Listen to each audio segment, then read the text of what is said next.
আসসালামু আলাইকুম। আশা করি সবাই ভালো আছেন। আলহামদুলিল্লাহ আমিও ভালো আছি। আমার পাশে একটা মসজিদ। আসরের নামাজ শেষ করার পরে ভাবলাম যে জীবনে 3 বছরের স্বপ্ন নিয়ে এই প্রবাসের মাটিতে আসছি। 3 বছরে 18 লাখ ব্যাংকে টাকা জমায়া চইলা যামু দেশে। দেশে যায় বিজনেস করব, ভালো থাকবো বাপ মা এবং ফ্যামিলি নিয়ে। তো দেখতে দেখতে 1.5 বছর চলে গেল এই প্রবাসের মাটিতে, মালয়েশিয়াতে।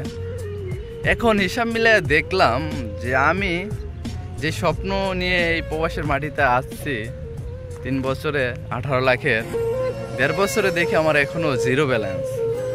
তার মানে আর 1.5 বছরে আমার কি হবে সেটা আমি বুঝতে পারলাম। তো এরকম স্বপ্ন নিয়ে অনেক প্রবাসী এই প্রবাসে পাড়ি জমাইছেন।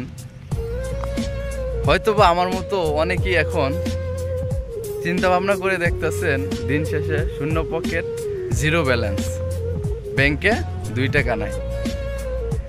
তো যখন বাংলাদেশে প্রত্যেকটা প্রবাসী ছিল তখন ভাবতো যে খুব অল্প সময় যায়া বিদেশের মাটিতে সফলতা অর্জন করে দেশের মাটিতে এসে কিছু একটা করব। কিন্তু আসলে এখানে আসার পরে টাকা যখন ইনকাম করা হয় তখন প্রত্যেকটা মানুষের চাহিদা বেড়ে যায়। তখন ওই প্রবাসী পোলাটা চাইলেও স্বপ্নগুলো পূরণ করে যেতে পারে না। বাংলাদেশে যখন আমি 16 থেকে 17 হাজার টাকা স্যালারিতে জব করতাম তখন আমার ফ্যামিলি 10,000 টাকাই এনাফ, 10,000 টাকা হয়ে যেত। এখন বিদেশে যাওয়ার পরে আমার ফ্যামিলির চাহিদা 20 থেকে 25,000 টাকা সংসার খরচ লাগে। তো এরকম 2023 সালে যেরকম হাজারো প্রবাসী এই প্রবাসের মাটিতে আসছে স্বপ্নগুলো পূরণ করার জন্য। যখনই বিদেশে একটা ছেলে আসছে তখন তার ফ্যামিলির যেই চাহিদাটা বেড়ে যায়। তখন ওই ছেলেটা যেই 3 থেকে 4 বছরের যেই টার্গেটটা নিয়ে আসে সেই টার্গেটটা ফিল আপ করে যেতে পারে না।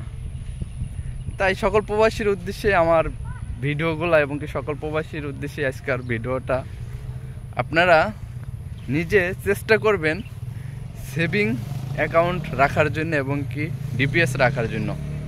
কারণ আমি দেখলাম হিসাব মিলাইয়া যে সেভিং অ্যাকাউন্ট বা ডিপিএস যদি না থাকে তাহলে স্বপ্ন পূরণ করে যাওয়াটা অনেকটা টাফ হয়ে যায়। তাই আমিও চিন্তা ভাবনা করছি এবং কি আমিও খুলবো। তাই সবার জন্য একটাই মেসেজ, যারা এই মালয়েশিয়াতে আসছেন বা অন্য অন্য কান্ট্রিতে আসছেন, 3-4 বছর হয়ে গেছে এখনও কোনো কিছু জমা দিতে পারেন নাই, শূন্য লাস্ট ফিনিশিংয়ে, তাদের উদ্দেশ্যে ভিডিওটা। আপনারা সবসময় ডিপিএস বা যে কোনো একটা নিজের অ্যাকাউন্ট রাখবেন, সেখানে টাকা জমাবেন। দিন শেষে বাড়িতে যাওয়ার পরে দেখবেন ওই টাকা দিয়ে ব্যবসা বা কোনো একটা কিছু বিজনেস দাঁড় করাতে পারবেন। লাস্ট ফিনিশিংয়ে আপনাকে পস্তাতে হবে না। তো আশা করি সবাই বুঝতে পারছেন ভিডিওতে কি বলতে চাচ্ছি। ওকে, সবাই ভালো থাকবেন। আল্লাহ হাফেজ।